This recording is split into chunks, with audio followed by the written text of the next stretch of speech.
Bom, as propriedades de radiciação, nós vamos ver aqui, elas servem basicamente para falar o que você pode e o que você não pode fazer com uma raiz, né? Qualquer raiz, quadrada, cúbica, enfim.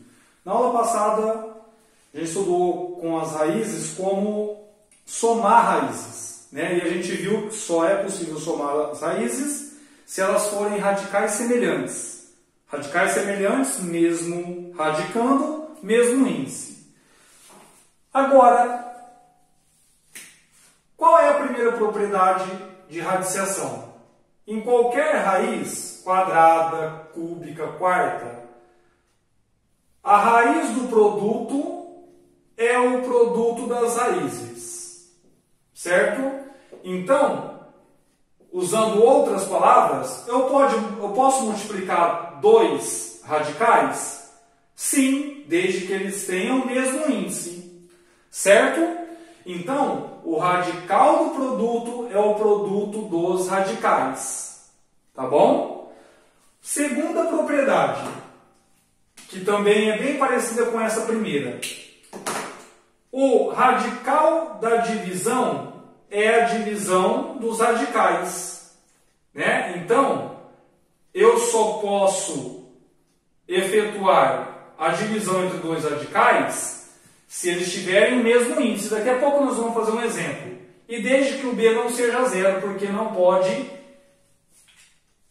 dar zero no denominador, tá? Então, como que eu faço para utilizar essas propriedades? Olha, um exemplo aqui bem básico.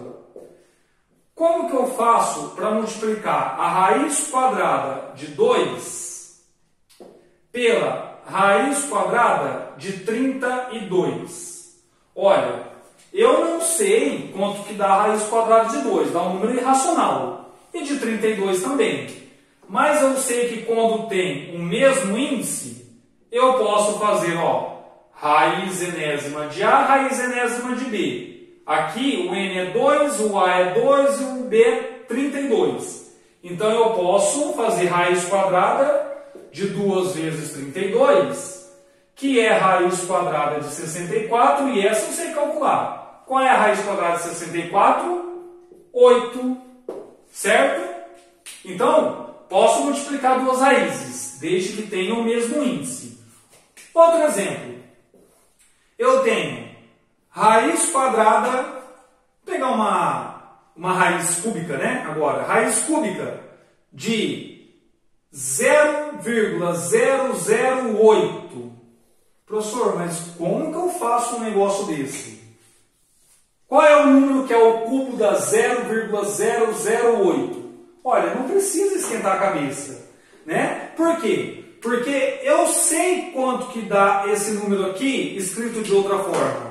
Ele é, raiz cúbica, isso daqui é 8 dividido por 1, 2, 3. Então, 3 zeros, 1000. Certo? 3 casas depois da vírgula, divisão por 1000. Olha o que a propriedade 2 me fala. Que eu posso transformar o radical da divisão na divisão dos radicais. Perceba que fica o mesmo índice.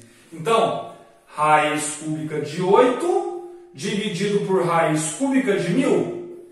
Então, agora eu sei quando é a raiz cúbica de 8, que é 2. E a raiz cúbica de 1000?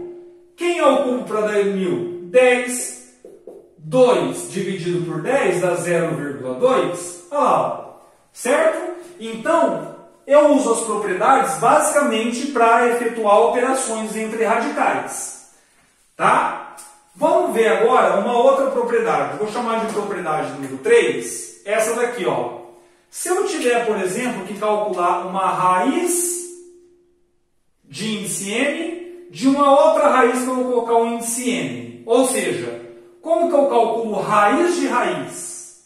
Vou colocar aqui um exemplo para a gente ver. Por exemplo, raiz cúbica da raiz quadrada de 1000.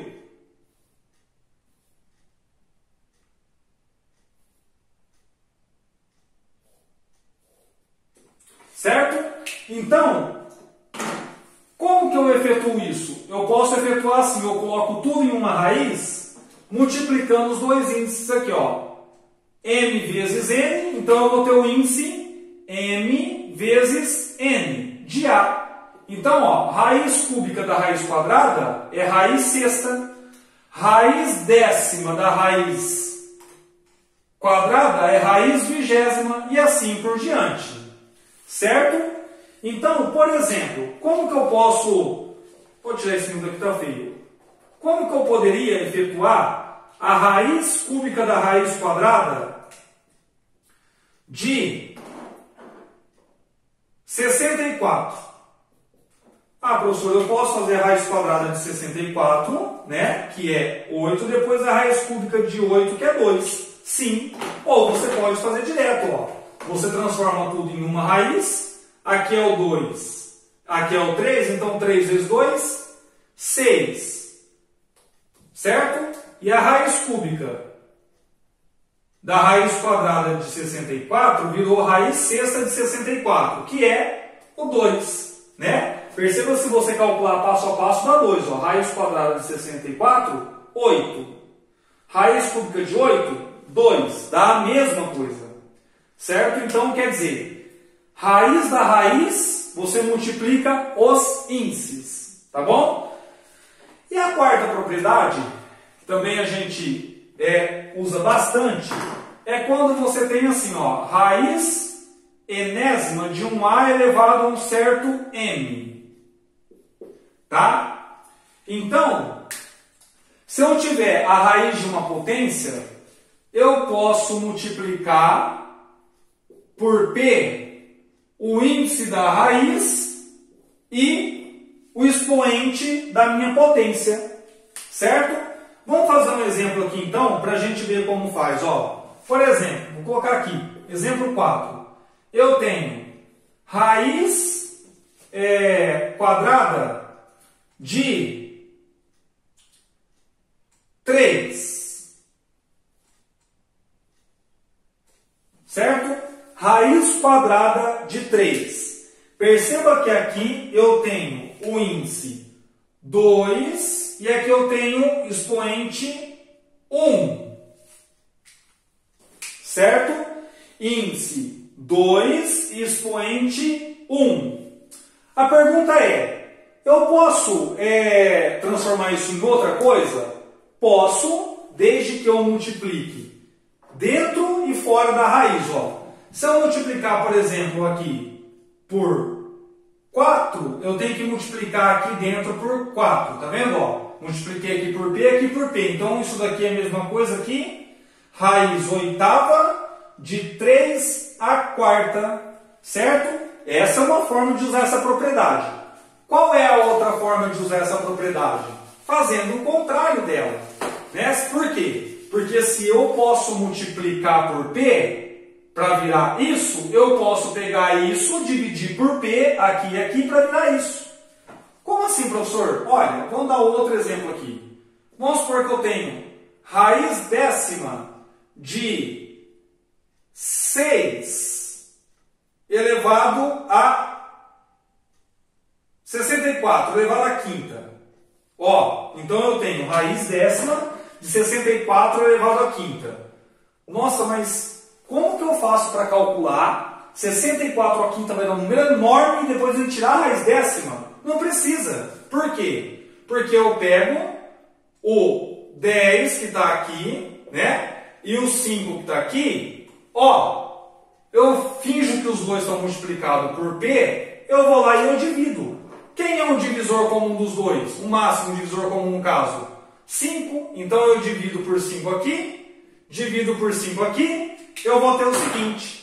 Eu vou ter raiz 10 dividido por 5, 2. Então o que era raiz décima virou raiz quadrada. 5 dividido por 5, 1. Então ficou 64 elevado a 1, que não precisa colocar. Qual é o valor de raiz quadrada de 64? 8. Então perceba que você simplificou a expressão. Se você calcular tudo isso, vai dar 8 também. Tá bom? Só que aqui você fez muito mais rápido.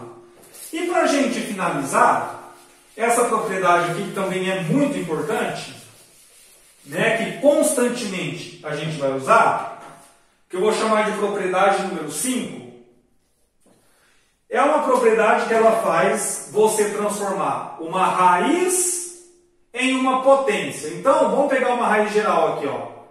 Raiz enésima de 1a elevado a um certo n. Tá? Eu posso escrever essa raiz como sendo a elevado a m dividido por n. Tá bom? Desde que o n não seja zero, porque está no denominador. Então, perceba que essa propriedade faz com que eu transforme uma raiz em uma potência.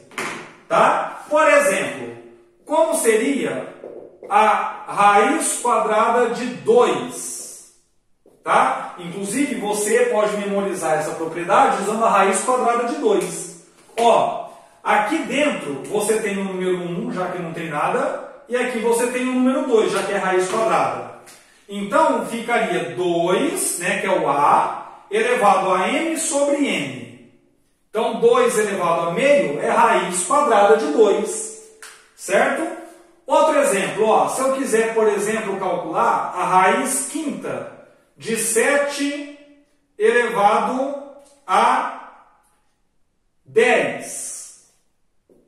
Como que eu posso fazer isso? Eu posso escrever 7 elevado a 10 sobre 5. Isso me dá 7 elevado a 2, que é 49. Tá bom? Mais um exemplo. Se eu quiser calcular raiz cúbica de 2 agora. Se raiz quadrada de 2 é 2 elevado a meio, raiz cúbica de 2 é 2 elevado a 1 terço, porque 1 está aqui dentro, né? E da mesma forma, eu posso pegar uma potência e transformar em uma raiz, tranquilamente. Né? Como que eu faço isso? Ó, eu faço isso assim, eu tenho, por exemplo, 5 elevado a 13 sobre 4. O que é isso? Ó, isso é, quem faz o papel do A? O 5, que é a base da potência, o M é o 13 e o N é o 4. Então eu tenho raiz, quem vai aqui fora é o N. Então, quarta de 5 elevado a 13. Tá? Professor, mas como que eu vou lembrar quem vai dentro, quem vai fora, quem vai em cima, quem vai embaixo? Tem uma regrinha famosa para a gente lembrar, que é a famosa regra do solzinho. Né? Como que é a regra do solzinho? É assim, ó. Quem está na sombra, por causa da raiz, vai para o sol. E quem está no sol, vai para a sombra da fração. Certo? Ó. Então, ó, quem estava no sol foi para a sombra, quem estava na sombra foi para o sol. Aqui, quem estava na sombra foi para o sol, quem estava no sol foi para a sombra. E assim por diante, né? Ó, aqui, quem estava na sombra foi para o sol, quem estava no sol veio para a sombra. Certo? Professor, onde que eu uso isso daí para resolver coisa complicada? Por exemplo, simplifique essa expressão aqui, ó. Raiz cúbica de 4 vezes raiz quadrada de 8. Não, vou colocar um número aqui mais. Raiz quadrada de 2. Certo? Bom, mas eu posso multiplicar esses dois? Não, porque os índices não são iguais, mas eu consigo simplificar. Como que eu faço isso? Eu escrevo, quem que é o 4? O 4 é 2 ao quadrado, então fica raiz cúbica de 2 ao quadrado. Vezes raiz quadrada de 2. Isso, usando a propriedade 5, fica raiz, fica com potência já, 2 elevado a 2 terços. E esse aqui é 2 elevado a meio. Né? Agora eu posso multiplicar, porque eu conservo a base e somo os expoentes. 2 terços mais meio. Né? Isso vai me dar 2 elevado a... Aqui para eu fazer rapidinho, né? Ó, uso a definição. Multiplico embaixo, multiplico em cruz. Então eu vou ter o seguinte, ó. Embaixo, 6. Em cima eu tenho 2 vezes 2, 4, mais 3 vezes 1, 3. Então, 4 mais 3, 7. E aí eu transformo em raiz de novo, né? Olha lá, usando a regra do solzinho. Quem está no sol, vem para a sombra. Quem está na sombra, vem para o sol. Então, eu sei o seguinte, que a minha raiz cúbica de 4 vezes a minha raiz quadrada de 2, não dá para multiplicar, mas dá para escrever como um só radical. Inclusive tem vários exercícios que pedem, né? Escreva somente com um radical essa expressão. É isso que você tem que fazer, tá? Transforma tudo em potência, porque aí a base fica igual, você consegue fazer a operação. Né? Multiplicar com bases iguais é conservar a base e somar os expoentes, certo? E aí você transforma o produto de duas raízes em uma raiz apenas. Certinho?